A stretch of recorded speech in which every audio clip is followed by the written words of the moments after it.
Hello everyone, hope you all are doing well. Now through this lecture video, we will solve some problem based on the concept of simple harmonic motion. And after solving this problem, your understanding on it will be more clear. So let us see some problem. This is problem 1 and just read out this problem and see. After reading this problem, you have to see that the value of k m a is given. This value is given means what? K is the spring constant, m is the mass जो कि हम लोग spring पे डाल रहे हैं and a is the displacement और जो कि सेंटीमीटर में दिया है, हम लोग फिर इसको मीटर में कन्वर्ट किए हैं. Actually, whenever you read out complete this problem, then you find out कि इसमें एक स्प्रिंग है और इस स्प्रिंग पे हम लोगों ने एक मास डाला है जिस मास का वेट 3 kg है और वो इस मास को डालने से उसमें डिस्प्लेसमेंट जो हो रहा है वो 2 सेंटीमीटर का डिस्प्लेसमेंट हो रहा है और इस स्प्रिंग का कांस्टेंट दिया हुआ है ये value. Then we have to find out the frequency, acceleration and maximum speed which is producing in this case. So as we know that from our last discussion on simple harmonic motion कि जब भी किसी spring पे हम लोग मास डालते हैं तो उसमें जो मोशन प्रोड्यूस होता है that motion is simple harmonic motion. So of course इसको सॉल्व करने के लिए हम लोग सिंपल हार्मोनिक मोशन का जो भी फॉर्मूला फ्रीक्वेंसी, एक्सीलरेशन और मैक्सिमम स्पीड से रिलेटेड कैलकुलेट किया था ठीक इससे पहले वाले वीडियो में, उसका हम लोग हेल्प लेंगे. And according to this formula frequency is equal to 1 by t is the time period and this we can write 1 by 2 pi under root k by m. Now we know that the value of pi का value हमें मालूम है और k और m का value दिया हुआ है. So putting all this value and calculate तो हमारे पास आ जाएगा 3.2 पर सेकेंड. नाउ सेकेंड हमें क्या निकालना है? We have to find out the acceleration and we know that acceleration is equal to omega square y और then again we can write this same as a k by m into y और again हमें k का value, m का value और y का value, y means it is a displacement, so y का value is given, सारा कुछ दिया हुआ है. so put all this value और जब हम लोग कैलकुलेट कर लेंगे तो हमारे पास आ जाएगा 8 मीटर पर second square. Now finally we have to find out the value of maximum speed and the formula is V max is equal to a omega and in place of omega we can write under root k by m. So again हमारे पास क्या क्या value है?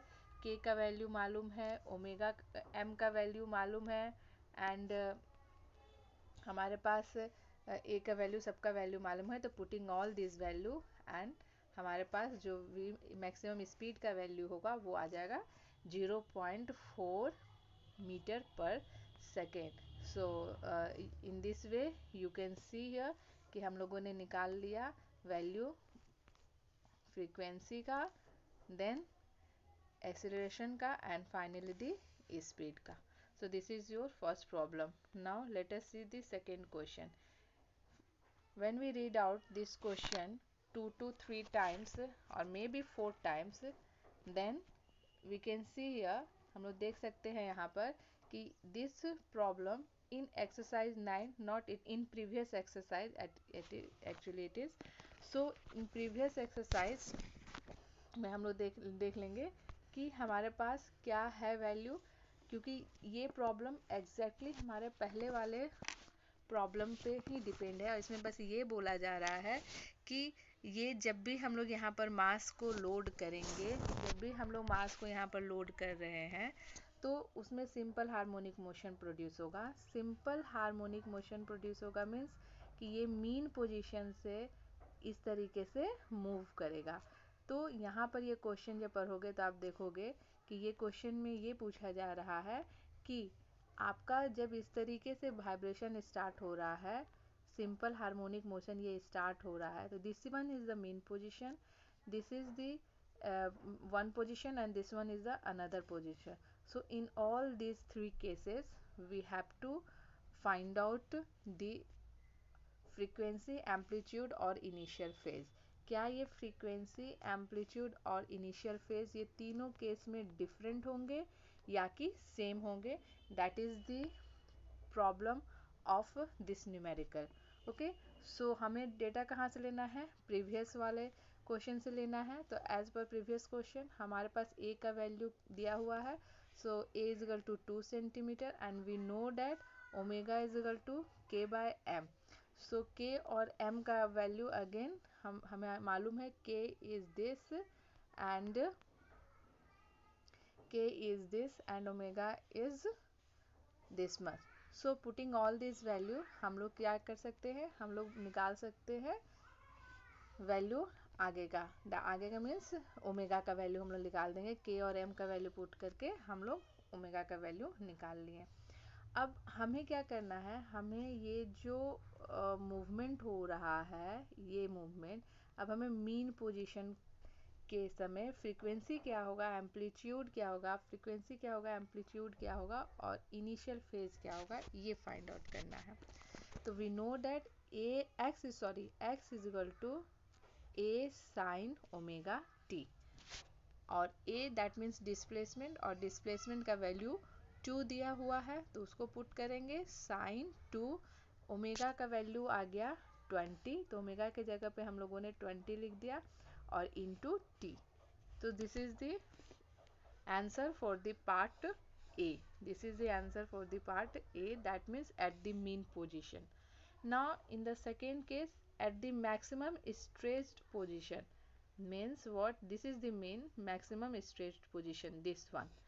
So just remember हम लोगों ने एक study किया था सर्कुलर मोशन में. अगर कोई डाउट हो तो आप प्रीवियस वीडियो लेक्चर करना है. Circular motion and simple harmonic motion. So यहाँ पर हम लोग इस तरीके से प्लॉट किया था और स्टडी किया था कि this one is the 90 degree. So 90 degree is what? This one is a phase. ये हमारा क्या है? Phase. Phase means pi by 2. तो यहाँ पर क्या हो जाएगा? फेज इस पोजिशन में, at this position, this one is the pi. Okay, so in the maximum stretch position it means what कि हम लोग बात कर रहे हैं यहाँ पर ये मैक्सिमम यहाँ पर ही स्ट्रेच हो रहा है. तो यहाँ पर फेज डिफरेंस क्या हो जाएगा? पाई बाय 2, जैसा भी हम लोगों ने देखा भी, पाई बाय 2. तो जस्ट ये जो इनिशियल फॉर्मूला है x is equal to A sine omega T और फेज डिफरेंस कितना है? पाई बाय 2, तो plus pi by 2 and then A we know that from the trigonometry कि in place of A sine omega T plus pi by 2 के जगह पर हम लोग लिख सकते हैं cos omega T. So finally A के जगह पे 2 कॉस ओमेगा टी, ओमेगा के जगह पर this 20 and into T. So this is for the second part. And C case में क्या है? Maximum compressed position. Maximum compressed position means ये जो हमारा सर्कुलर मोशन था ये हमारा हो गया मैक्सिमम स्ट्रेच पोजीशन जो कि कितना था? पाई बाय 2. देन दिस और ये मैक्सिमम जो हमारा सी क्वेश्चन में दिया हुआ है compressed position, that means 3 pi by 2. This will be the maximum compressed position. So हम लोग यहाँ पर बस सेम टू सेम करेंगे. पाई बाय 2 के जगह पे 3 बाय 2 लगा देंगे और सारे वैल्यूज को पुट कर देंगे. So this is the second question. Now third numerical, this one is a third numerical. The piston in the cylinder head of a locomotive has a stroke of 1 meter. If the piston moves with simple harmonic motion with an angular frequency of 200 revolve per minute, then what its maximum position speed? सो इस question को पढ़ करके तो इतना हम लोग समझ गए होंगे कि किस तरीके से ये जो सिंपल हार्मोनिक मोशन है ये हमारे आसपास बहुत सारे एक्टिविटी में इस तरह का मोशन अवेलेबल रहता है, इस तरह के मोशन एग्जीक्यूट होते हैं। पिस्टन मीन्स आप इसको इस तरह से बोले थे जहाँ हम लोग पिस्टन हमारे बहुत सारे फॉर्म में जहाँ हम लोग हवा लेते हैं उस केस में भी रहता है। तो इस यहाँ पर भी हम लोग देख सकते हैं कि उसका स्पीड क्या होगा। So in that case stroke position is equal to 2 times of amplitude as per the numerical. A is the amplitude and its stroke is equal to 1, so A is equal to 1 by 2 meter. And we know that कि angular frequency, actually it is given here, angular frequency is 200 radian per meter. और हमें क्या निकालना है, we have to find out the V maximum and we know the formula of V maximum. हम लोग को V maximum का formula मालूम है, ये क्या होता है, ये होता है V maximum is equal to omega A. And हमारे पास A का भी वैल्यू है, ओमेगा का भी वैल्यू है, so putting all this value and finally we have V maximum is equal to 1.67 meter per second. Now next question, that means question number 4. As per question number 4, the acceleration due to gravity on the surface of moon पे acceleration due to gravity ये दिया हुआ है। जब भी कोई भी numerical solve करो, सबसे पहले उस क्वेश्चन को 3 to 4 टाइम्स रीड आउट करके हमें ये लिख लेना है कि उस प्रॉब्लम में दिया हुआ क्या है, मीन्स क्या वैल्यू गिवन है, एंड देन राइट डाउन कि हमें क्या फाइंड आउट करना है। और देन हम याद करो कि जो फाइंड आउट करना है, जो दिया हुआ है उसके बीच में क्या रिलेशन है, वो कौन सा फॉर्मूला है जो इन दोनों क्वांटिटी को रिलेट करता है।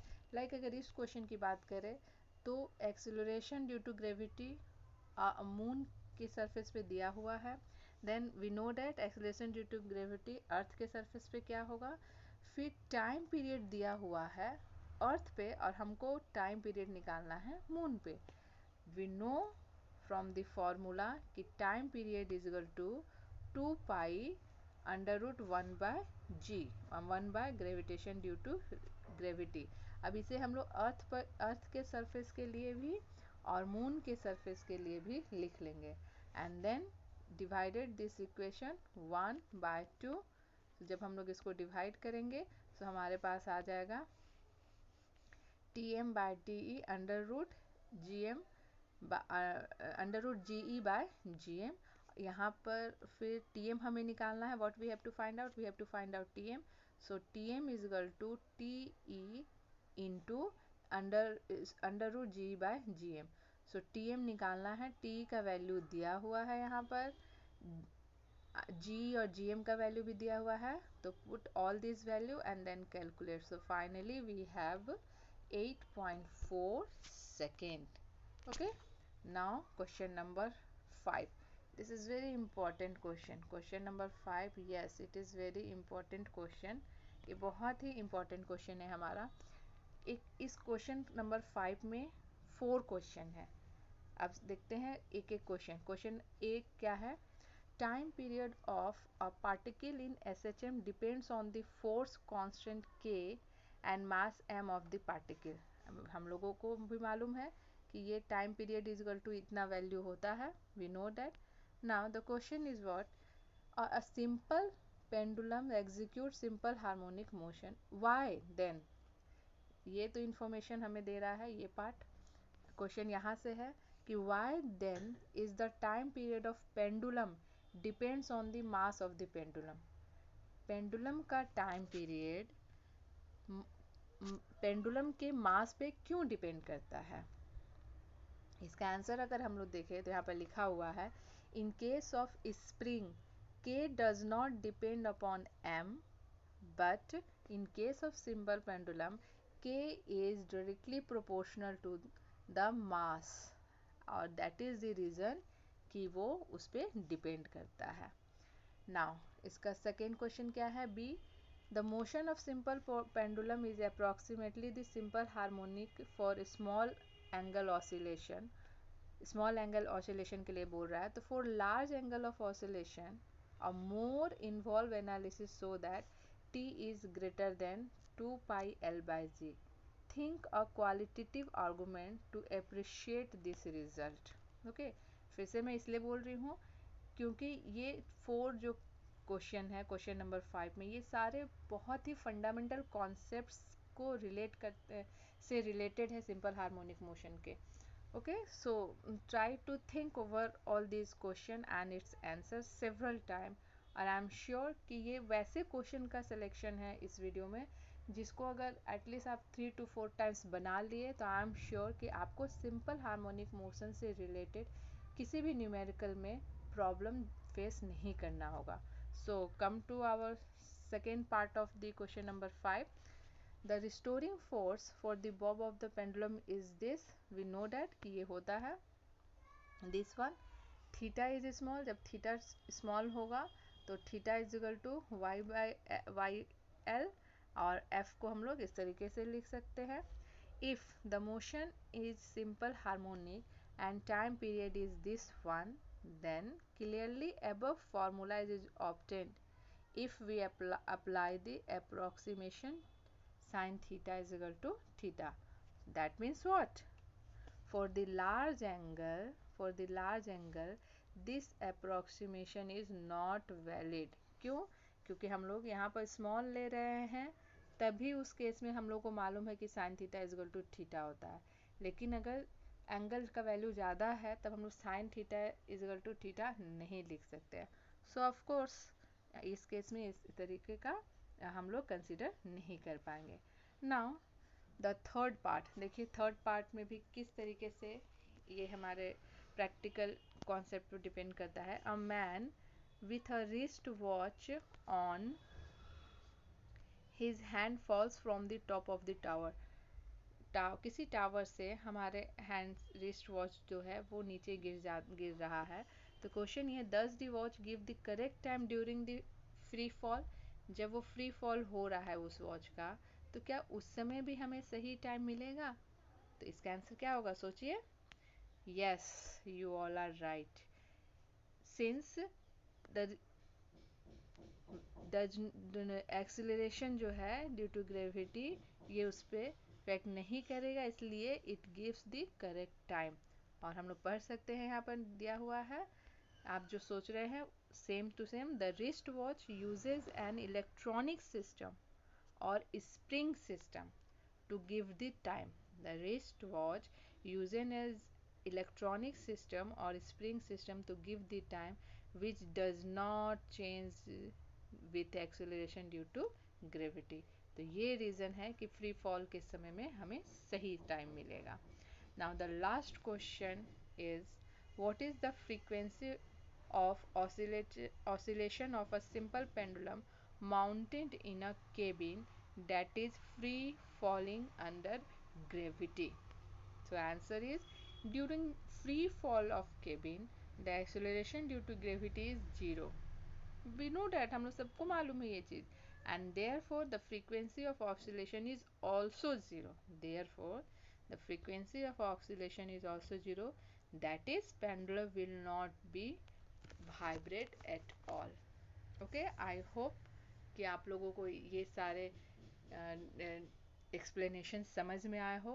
एंड मैं आपसे फिर से बोलती हूँ कि ये पांचों जो क्वेश्चन न्यूमेरिकल्स जो है ये इस तरीके से लिया गया है कि आपके सिंपल हार्मोनिक मोशन से रिलेटेड सारे पार्ट को कवर करे, जिससे कि आपको आगे कोई भी प्रॉब्लम सॉल्व करने में प्रॉब्लम ना हो. So thank you so much for watching this video. Have a nice day. Thank you so much.